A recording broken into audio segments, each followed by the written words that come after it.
नमस्ते दोस्तों। आज आप लोगों के बीच में एक और वीडियो लेके मैं आया हूँ। मैं कुमार कौशल। आज बात करेंगे बिहार के एजुकेशन सिस्टम को लेकर। और एजुकेशन सिस्टम बोलने में तो अच्छा लग रहा है, लेकिन बिहार के लिए शिक्षा व्यवस्था ही बोलना बढ़िया होगा, क्योंकि बिहार में शिक्षा व्यवस्था वर्ड भी समझ पाना बिहार के छात्रों की जो स्थिति है अभी शायद बहुत मुश्किल है।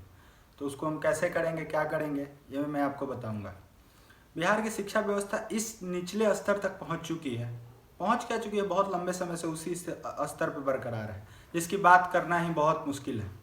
बिहार के सरकारी स्कूल हो, प्राइवेट स्कूल, यहाँ तक कि प्राइवेट स्कूल भी कुछ परसेंटेज ही हैं जो बढ़िया हैं, जिनके फ़ी इतने हद तक ज़्यादा हैं कि उसमें नॉर्मल गरीब परिवार के बच्चे पढ़ ही नहीं सकते। और जो छोटे स्कूल हैं उसकी तो परिकल्पना करना ही बहुत मुश्किल है। तो हमारे बिहार में तो काम बहुत हुआ, सड़कें बनी, रोजगार के वादे किए गए, नल जल लगाए गए, जो भी हुआ सारे वादे किए गए, फ्री का राशन दिया जा रहा है, सब कुछ दिया जा रहा है। लेकिन सब कुछ देने से कुछ होने वाला नहीं है। जब तक आपके बिहार को सब बचाना है, संवारना है, बिहार या किसी भी राज्य को संवारना है, तो उसके लिए शिक्षा बहुत ज़रूरी है। जब तक शिक्षा ही नहीं होगी तो बिहार क्या संवरेगा, या फिर कोई भी राज्य क्या संवरेगा। और बात करें यहाँ हमारे बिहार के, बिहार में सरकारी स्कूल जब से नीतीश बाबू आए हैं तब से बाकी क्षेत्र में तो बहुत बढ़िया काम हुआ। बिहार शिक्षा के क्षेत्र में भी उन्होंने अपने हद तक कोशिश की, अच्छा काम किया जाए, लेकिन ऑफिसर या अधिकारी इसके लिए जो दोषी हो, मैं दोषी किसी को नहीं, मैं नहीं बता सकता कौन दोषी है। सरकार है, सिस्टम है, क्या मुझे पता नहीं है। भवन, बहुत ऊंचे ऊंचे भवन बना दिए गए सरकारी स्कूल के, लेकिन उसकी पढ़ाई बिल्कुल निम्न स्तर तक है। निम्न स्तर क्या, कुछ स्तर है ही नहीं। अच्छा आप बात बताओ, पढ़ाएंगे कहाँ से शिक्षक, जब शिक्षकों को जातिगत जनगणना में लगा दिया जाता है। कोई भी काम आए, सरकार का फंड, शिक्षकों को भेज दो गांव में, जाके शिक्षक काम करेंगे। मिड डे मील हो गया, शिक्षक बनवाएंगे। मिड डे मील के लिए लाइन लगवाना है, शिक्षक लगवाएंगे। सारा काम शिक्षक करेंगे। शिक्षक पढ़ाएंगे कब, आप ये बता दो मुझे। और जो शिक्षकों की बहाली हुई है, नियुक्ति की गई है बिहार में, उसका भी जो मान्यता क्या था, कैसे था, वो सबको पता है। पहले के जो शिक्षकों की बहाली हुई उसमें सबसे मेन पॉइंट ये था, पंचायत स्तर पे बहाली हुई।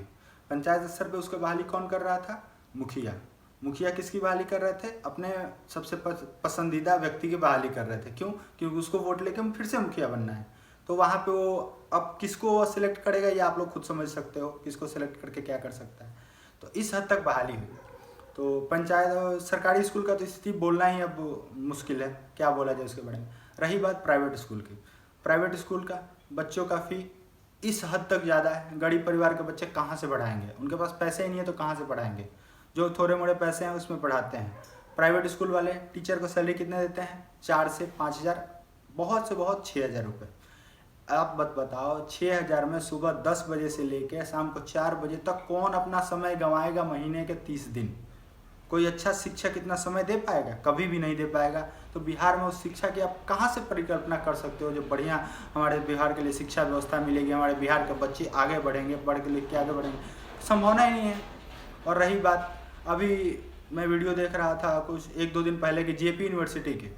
जेपी यूनिवर्सिटी में एक बिहार के पत्रकार है मनीष कश्यप, जो सन ऑफ बिहार के नाम से जाने जाते हैं, उनके साथ धक्का मुक्की करके बाहर निकाल दी गई।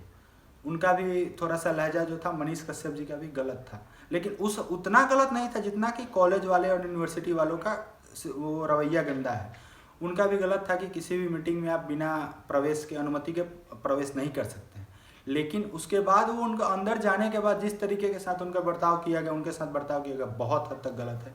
और उनका सवाल यही था कि इस यूनिवर्सिटी में 3 साल की डिग्री 5 साल में क्यों दी जाती है। सवाल बिल्कुल सही है, लेकिन क्या किसी को जवाब देना नहीं है। जो वीसी है उसका ऊपर तक सेटिंग है, अपना सब कुछ मैनेज कर लेता है, कोई फर्क पड़ने वाला है नहीं। तो फिर बात कहाँ आ जाती है, किसी को डर है नहीं, तो फिर उसको करना क्या है। पत्रकार आएंगे जाएंगे चले जाएंगे, मनीष कश्यप जैसे हजारों पत्रकार आएंगे, चिल्लाएंगे, निकलेंगे गली से, अपना निकल जाएंगे, कोई फर्क नहीं पड़ता है। तो ऐसी रही बिहार के शिक्षा व्यवस्था को लेकर छोटा सा चीज़। और रही बात रोजगार की, रोजगार कहाँ से आएगा बिहार में, बताओ।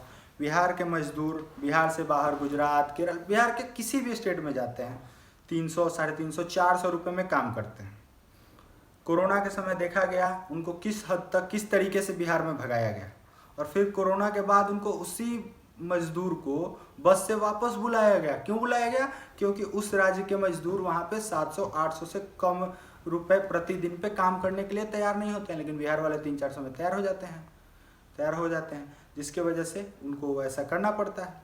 तो जब 300 में मजदूर मिल रहा है तो फिर बाहर की कंपनी बिहार में फैक्ट्री क्यों लगाएगी? उनको क्या मकसद है लगाने का? और लगाने का भी तो कोई मकसद बनता नहीं है।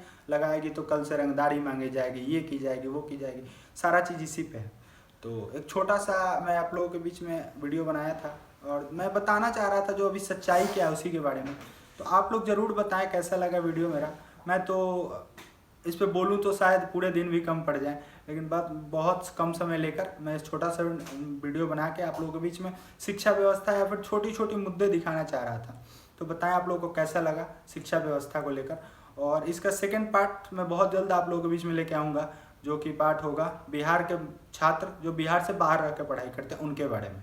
तो फर्स्ट पार्ट में इतना ही, तब तक के लिए धन्यवाद। फिर आप लोगों से मिलते हैं सेकंड पार्ट्स के साथ। Thank you.